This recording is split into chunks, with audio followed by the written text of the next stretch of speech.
शुरू करते हैं अपनी क्लास। हमारा टॉपिक जो चल रहा था वो था क्वाड्रिक इक्वेशन, और जो मेथड हम लेके चल रहे हैं वो है completing the square.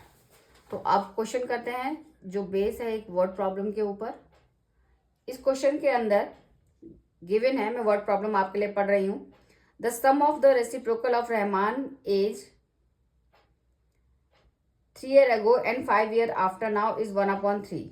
Find the present age. तो दोबारा से स्टेटमेंट को पढ़ती हूँ। Sum of reciprocal of Rahman's age in year. तो यानी हम लोग मान के चलते हैं लेट एज ऑफ रहमान, इसका मतलब इस वक्त प्रेजेंट एज ऑफ जो रहमान के हम लोग मान के चल रहे हैं वो मान के चल रहे हैं x ईयर्स।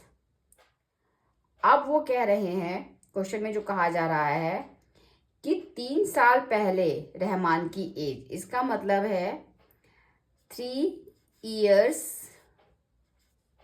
अगो रहमान एज, 3 साल पहले जो है रहमान की एज होगी वो होगी x-3 and 5 years from now, 5 years from now जो एज होगी रहमान की वो हो जाएगी x+5। अब क्वेश्चन में कहा जा रहा है कि रेसिप्रोकल, इन दोनों एजेस के रेसिप्रोकल का सम जो है वो 1/3 है। यानी अगर आप इसका रेसिप्रोकल निकालते हैं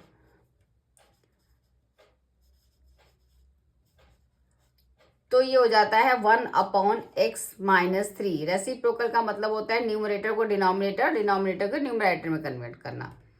इसी हिसाब से अगर इसका रेसिप्रोकल निकालते हैं ये हो जाता है 1/x+5। क्वेश्चन के अकॉर्डिंग इन दोनों का सम यानी कि 1/x-3 प्लस 1/x+5 ये इज इक्वल टू के बराबर है 1/3। तो अब आपको बताना है रहमान की प्रेजेंट एज कितनी है, यानी x की वैल्यू आपको फाइंड करनी है और मेथड यूज करना है आपको कंप्लीटिंग द स्क्वायर। तो शुरू करते हैं इस क्वेश्चन को। मैं इसको बहुत डिटेल में नहीं बताऊंगी आपको। इसको आप लोग एलसीएम लेंगे, x-3 x+5, इस हिसाब से ये हो जाएगा x+5 plus x-3 is equal to 1/3।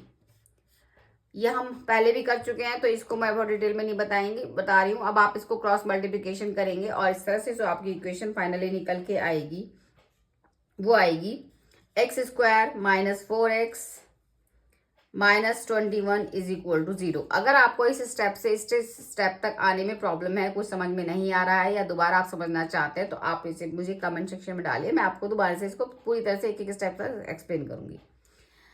अब आपको इस मेथड के हिसाब से, कंप्लीटिंग द स्क्वायर मेथड के हिसाब से इसको फैक्टराइज करना है।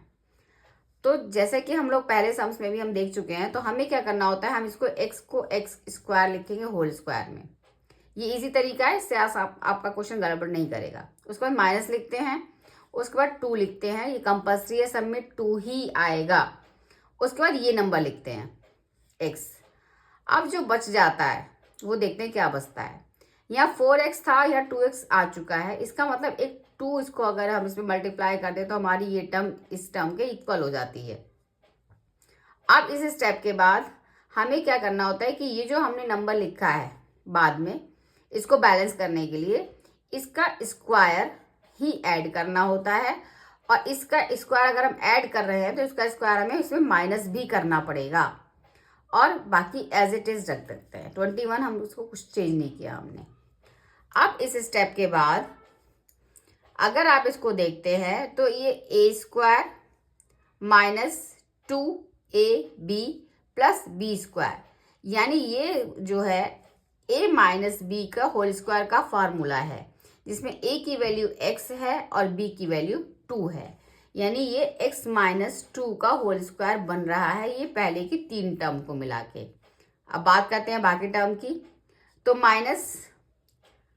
-2 स्क्वायर का मतलब होता है 4 और -21 इज इक्वल टू 0। इसका मतलब ये हो गया x - 2 का whole square is equal to 25। अगर हम इस तरफ दोनों की टर्म को स्क्वायर रूट कर देते हैं, स्क्वायर रूट अगर हम इनका निकाल देते हैं तो ये हो जाता है x - 2 इज इक्वल टू ±5। अब इसके हिसाब से x की दो वैल्यूज निकल के आती हैं। x का वैल्यू अगर हम 5 लेते हैं, प्लस का 5 लेते हैं, तो ये हो जाता है x इज इक्वल टू 5 + 2 यानी 7।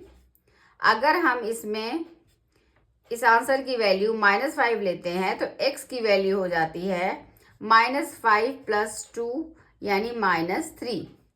अब इस हिसाब से x की दो वैल्यूज निकल के आती है 7 और -3। x जो हमने माना था वो माना था रहमान की एज को। तो जैसे कि हम सभी जानते हैं कि एज जो है कभी भी नेगेटिव नहीं हो सकती। इसका मतलब इसका जो राइट आंसर होगा ये हो जाएगा 7।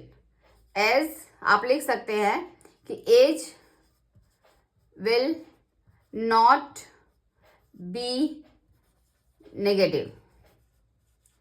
इसका मतलब रहमान की जो प्रेजेंट एज है इस टाइम वो 7 ईयर्स है।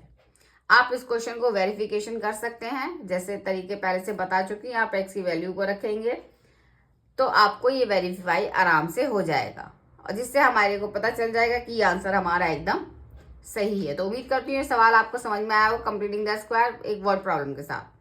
तो अगले क्वेश्चन में हम लोग एक और वर्ड प्रॉब्लम लेते हैं जो थोड़ी सी टिपिकल है, उससे आपको और अच्छे से क्लियर हो जाएगा किस तरह से हम इक्वेशन बनाते हैं और किस तरह से उससे हम लोग कंप्लीटिंग द स्क्वायर मेथड से इसको सॉल्व करते हैं।